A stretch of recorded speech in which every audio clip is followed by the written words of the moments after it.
Bon alors voilà, c'est des pneus neufs que j'ai changés il y a moins d'une semaine.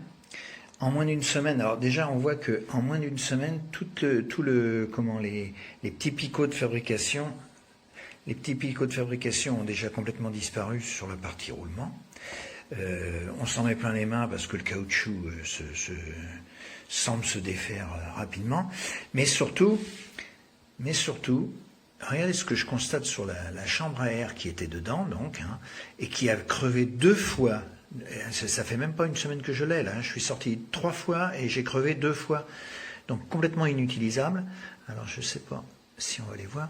Regardez, on voit des marques tout au long de la chambre à air. Je sais pas si c'est suffisamment net. On voit des marques tout autour de la chambre à air et je soupçonne. Alors, la chambre à air, c'est de la saleté aussi. C'est la même marque. Tout ça, ça a été changé en même temps. Mais je soupçonne que les petits trous qu'on voit dans la chambre à air, je ne sais pas si vous voyez, c'est comme poinçonner régulièrement.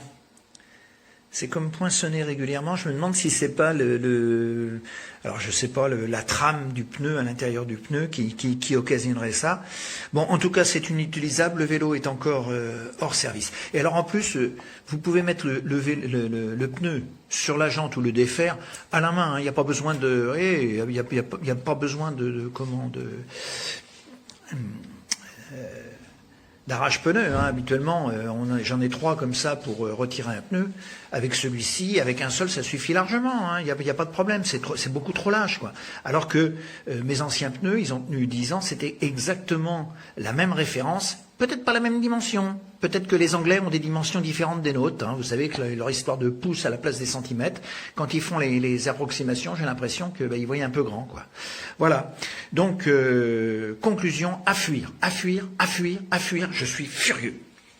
3 jours d'utilisation, vélo bousillé, je suis furieux.